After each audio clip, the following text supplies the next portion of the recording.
बंसी विभूषित करान्नवनील दावात पीतांबर तरुण बिंब पदा वरुष्ठा पुने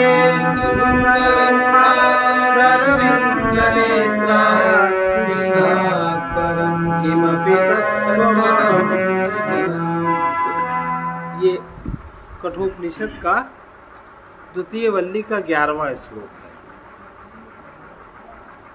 कामस्याप्तिं जगतः प्रतिष्ठां जगतः प्रतिष्ठां क्रतोरनन्त्यभम् अभयस्य पारं स्तोमं महदुर्गायं प्रतिष्ठां दृष्ट्वा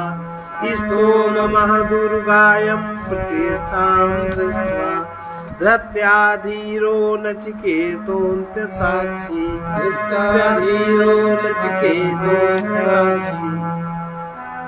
कामस्याप्तिम माने भोगों की समाप्ति, संसार की प्रतिष्ठा, यज्ञ फल के अनंत तत्व, अभय की मर्यादा, स्तुत्य, महती जगदाय विस्तीर्ण गति, प्रतिष्ठा को देकर धैर्य पूर्वक बुद्धिमान हे नचिकेता त्याग दिया तुमने। हे नचिकेता, तुमने बुद्धिमान होकर, तुमको इतनी बुद्धि है कि परिणाम का विचार करते हुए नचिकेता तुमने भोगों की समाप्ति को इस उम्र में ही समझ लिया। भोगों की समाप्ति किस प्रकार कैसे होती है, उसका शरीर पे क्या प्रभाव होता है, उसके पर कर्म का परिणाम उसका क्या होता है, ये सब बातें तुमने अभी समझ ली। और जगत की प्रतिष्ठा, जगत में कब तक प्रतिष्ठा रहती है, यज्ञ फल के अनंत तत्व को, अभय की मर्यादा को समझा, स्तुत्य और महान विस्तीर्ण गति तथा प्रतिष्ठा को देखकर तुमने धैर्य पूर्वक त्याग दिया।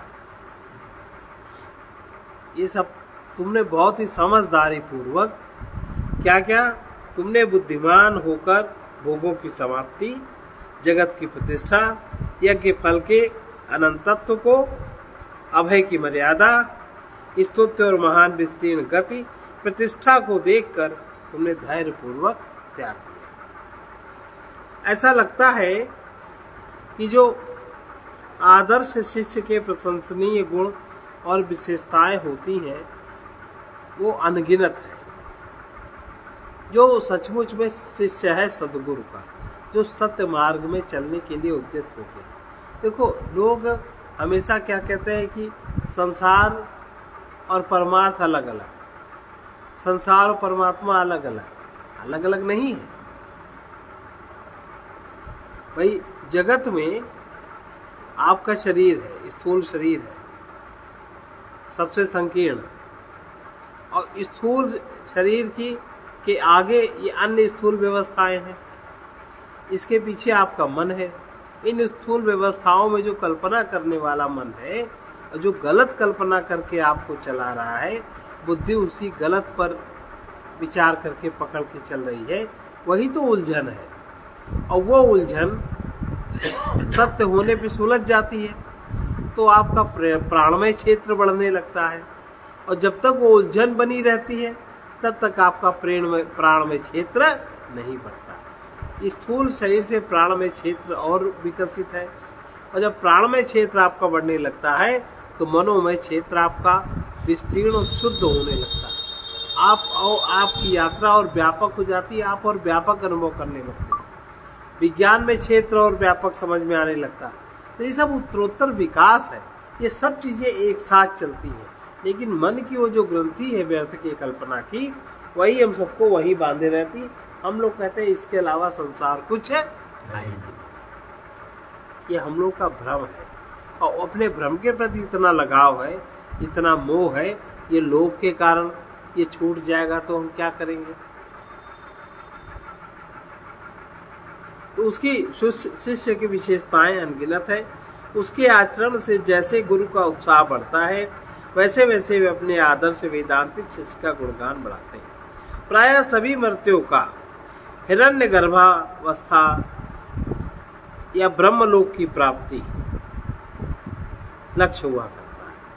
जितने भी मरने वाले व्यक्ति हैं उनके केवल मुख्य रूप से हिरण्यगर्भ वाला लोक माने दूसरा सूक्ष्म शरीर का स्थान और तीसरा ब्रह्मलोक जहां से ब्रह्मा की रचना माने कारण शरीर की।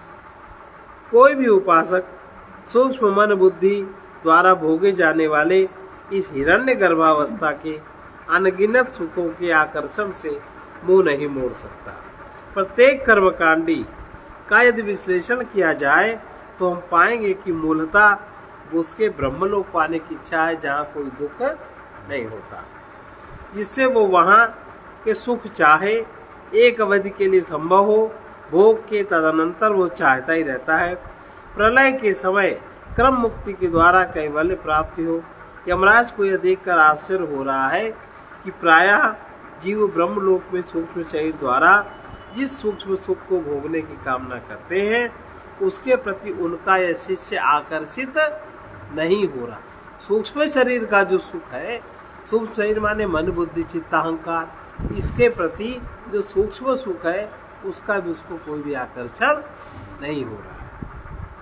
इस श्लोक में प्रयुक्त सभी विभिन्न विश्लेषण हिरण्य गर्भावस्था की विशेषताओं को बताते हैं। हिरण्य गर्भ माने सूक्ष्म शरीर के रहने का स्थान। शरीर छूटने के बाद प्राणी हिरण्य गर्भ लोक को प्राप्त होता है, जो स्वयं उसकी चेतना से प्रकाशित होता है। वो भी लोग इसी प्रकार का है, विभिन्न प्रकार के स्थान है, विभिन्न प्रकार के रहने की जगह है। एक दूसरे के घर में कोई प्रवेश नहीं कर सकता। जैसे यहाँ जो व्यवस्था यहाँ है, यहाँ तो थोड़ी प्राकृतिक व्यवस्था भी है, ये सामाजिक व्यवस्था भी। वहाँ कोई सामाजिक व्यवस्था इस तरह की नहीं, शुद्ध प्राकृतिक शुद्ध परमात्मा की व्यवस्था है जिसका कोई अवहेलना नहीं कर सकता। पर है सब ऐसा ही जैसा यहाँ अगर आप अच्छी तरीके से जियो तो वहाँ भी आपको अच्छा ही मिलने वाला है। यहाँ आपने गलत किया तो वहाँ भी आपको वैसे ही गलत जगह मिलेगी, आप वही भोगोगे। तो जगत की प्रतिष्ठा अव्यक्त अवस्था से, अव्यक्त अवस्था माने कारण शरीर, जहाँ बीज रूप में सब वासनाएं बनते हैं। अव्यक्त अवस्था से संपूर्ण सृष्टि जब प्रथम बार व्यक्त अवस्था को प्राप्त होती है तो वो हिरण्य गर्भावस्था मानी जाती है। कारण शरीर फिर सूक्ष्म शरीर। यदि कोई दृष्टांत दे तो इस प्रकार कहेंगे, हिरण्य गर्भावस्था उस अंकुर के समान है जो बीज रूपी अव्यक्तावस्था से वृक्ष रूप में परिणत होने के लिए सबसे पहले प्रस्फुटित होता है। बीज वाले दृष्टांत से हम ये समझ सकते हैं अंकुर ही वृक्ष का आधार है। इसी प्रकार इस स्थूल जगत का आश्रय ये हिरण्य गर्भावस्था है। केवल स्थूल जगत ही सब कुछ है, ऐसा कुछ भी नहीं है। तो ये जो लोग ये बात नहीं जानते वही लोग कहते हैं संसार अलग परमात्मा अलग, हम उधर पड़ जाएंगे तो हम इधर कुछ नहीं कर पाए। मनुष्य मानव जीवन तल वही है जिसके अंदर संपूर्ण विकास हो जाता है। सूक्ष्म शरीर का, कारण शरीर का, तुरीय अवस्था का, वो एकदम जागृत चैतन्य, वो जागृत अवस्था है, उसको जो प्राप्त हो जाए। हिरण्य गर्भावस्था है संपूर्ण अध्यात्म, अधिदैव तथा अधिभूत रूप जगत का आश्रय हिरण्य गर्भ है। उर्गाय यह विशेषण ऋग्वेद के सोम और विष्णु के लिए प्रयुक्त हुआ है। वहाँ इसका अर्थ विशाल पग तथा प्रातः काल की व्यापकता को द्योतित करने के लिए किया गया। शंकराचार्य जी के अनुसार नचिकेता ने जिस पद को अस्वीकार किया है वो है हिरण्य गर्भ पद। सूक्ष्म शरीर में बढ़िया व्यवस्था हो जाना, यहाँ से जाने के बाद आनंद से, जिसको स्वर्ग कहते हैं। इस हिरण्य गर्भ का प्रथम वर्णन ऋग्वेद के नासदी सूक्त में षष्ठ चक्र में सबसे पहले उत्पन्न हुआ बताया जाता है। श्वेताश्वतर उपनिषद के अतिरिक्त अन्य उपनिषदों में इस रूप में इसका वर्णन नहीं हुआ। बुद्धिमान होकर तूने ये सब त्याग दिया। यहाँ स्पष्ट रूप से यमराज ने अपने शिष्य के विवेक और वैराग्य की प्रशंसा की। देखो, शिष्य वही प्रिय होता है गुरु को जो विवेक और वैराग्य, जिसका कहीं कोई राग नहीं, विवेक बहुत तीक्ष्ण हो, वही शिष्य हो भी पाता है। कि गुंदड़ मुंदड़ है तो जरा सा सामने आ जाए, भोग वासना प्रकट हो गई, देख लो तमाशा चल रहा है, चाहिए कुछ नहीं। आपकी बात एकदम सही, चाहिए कुछ नहीं, लेकिन फिर षड्यंत्र प्रपंच किस लिए? अपना आराम से बैठे। तो जो वासना रहित विवेक और वैराग्य, वही उत्तम शिष्य होता है। वैराग्य की प्रशंसा की। नचिकेता का जो सच्चे साधक का रूप है, वो अपने परम सत्य रूपी ध्येय की प्राप्ति में किसी भी प्रकार का समझौता नहीं करना चाहता। वो सभी दिव्य सुखों का त्याग कर देता। परम तत्व गुही तथा गूढ़ होने के कारण केवल शास्त्रों के अध्ययन द्वारा नहीं जाना जा सकता, इसलिए सद्गुरु का विशेष महत्व है। यमराज नचिकेता को शिष्य रूप में स्वीकारते हैं तथा उसकी वैराग्य भावना को देखकर उसकी वो भूरि भूरि प्रशंसा करते हैं। तम दुदर्शम गुणम अनुप्रविष्टम, तम दुदर्शम गुणम अनुप्रविष्टम, गुहाहितम गह्यरेष्ठम पुराणम, गुहाहितम गह्यरेष्ठम पुराणम, अध्यात्म योगाधिगमेन देवम्, अध्यात्म योगाधिगमेन देवम्, मत्वा धीरो हर्ष शोकौ जाति, मत्वा धीरो हर्ष शोकौ जाति। बुद्धिमान पुरुष, जो बुद्धिमान है, उस कठिनता को देख पड़ने वाले गूढ़ स्थान में अनुप्रविष्ट बुद्धि गुहा में रहने वाले। अब बुद्धि गुहा क्या है? बुद्धि गुहा बार बार शब्द आता है। बुद्धि गुहा का मतलब शुद्ध चैतन्य आत्म स्वरूप तत्व, आत्मा, शुद्ध चैतन्य निर्विकार शुद्ध परम शुद्ध आत्मा का जब महातत्व से संयोग होता है, वो स्थान बुद्धि गुहा। और महातत्व माने बुद्धि, वहीं पर अहम का जन्म होता है, वहीं पर अहम का जन्म होता है। और वो अहम ही मनमय, बुद्धिमय, प्राणमय, फिर अंतर्गतवा शरीरमय अपने को उसमय मानने लगता है। और फिर उसके अनुसार वो कर्म करता है, कर्ता बनता है, फिर भोक्ता बनता है।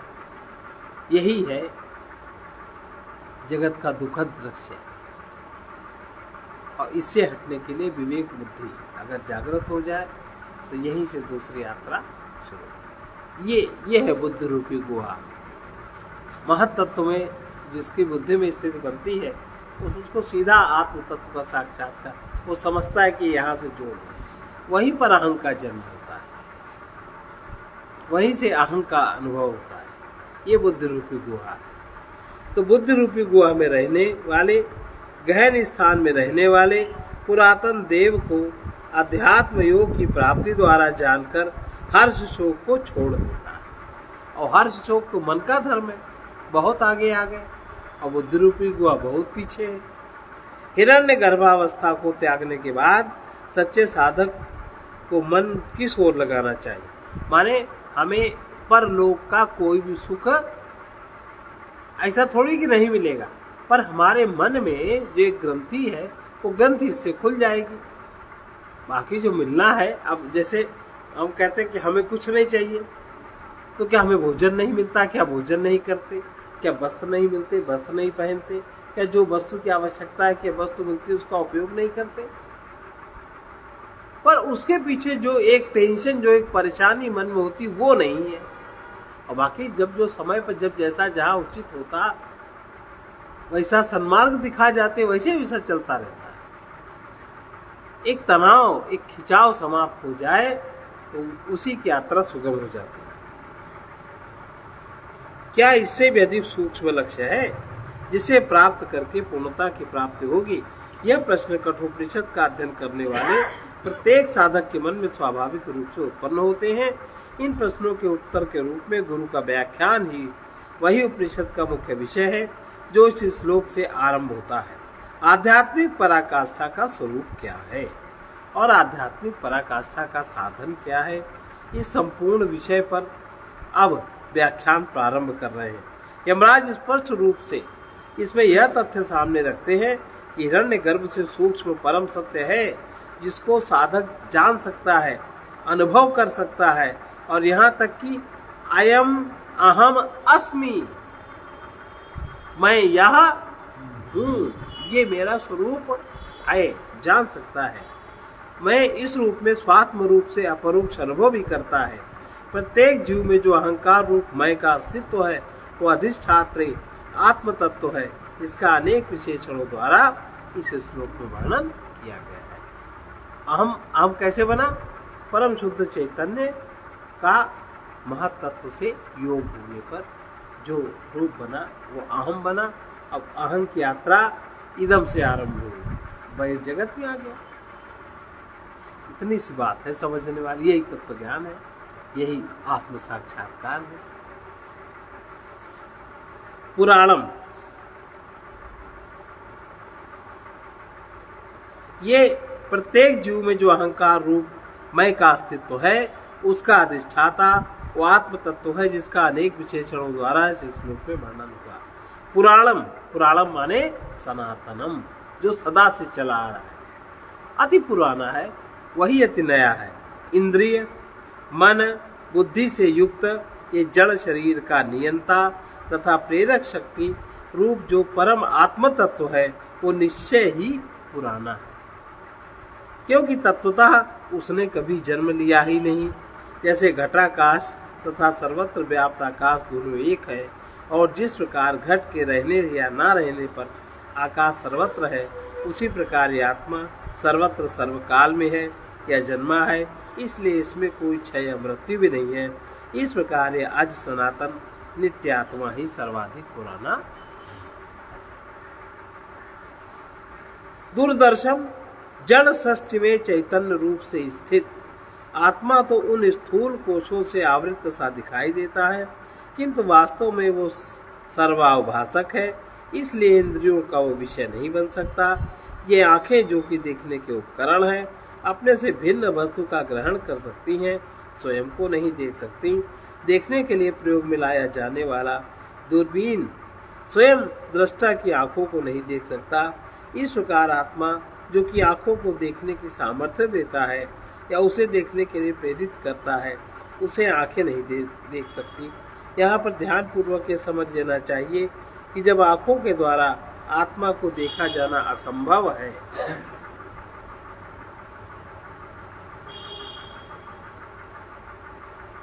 आंखों के द्वारा देखा जाना असंभव कहा जा रहा है, तो श्रुति का तात्पर्य अन्य इंद्रियों मन तथा बुद्धि द्वारा आत्म तत्व का क्रमशः विषय रूप में ग्रहण कर पाना, अनुभव कर पाना तथा बोध कर पाना भी असंभव है। अहम से उसकी यात्रा आरंभ होती है। जब अहम कब समाप्त होता है? एक महाराज जी का गीत है, आज पथिक का क्षुद्र अहम है शरण में, है ना। तो जब वो चैतन्य की शरण, चैतन्य से जब उसका साक्षात्कार होता है, तब वो महत्तत्व में जो चैतन्य का प्रकाश पड़ रहा है, मिल रहा है, वो ग्रंथि खत्म हो जाती है, अहम समाप्त हो जाता है। आज पथिक का क्षुद्र अहम, यह हम क्षुद्र पदार्थों को ही आकर्षित करता है। इसे संक्षेप में इंद्रियों द्वारा जिस प्रकार अन्य विषयों को ग्रहण किया जाता है, मन द्वारा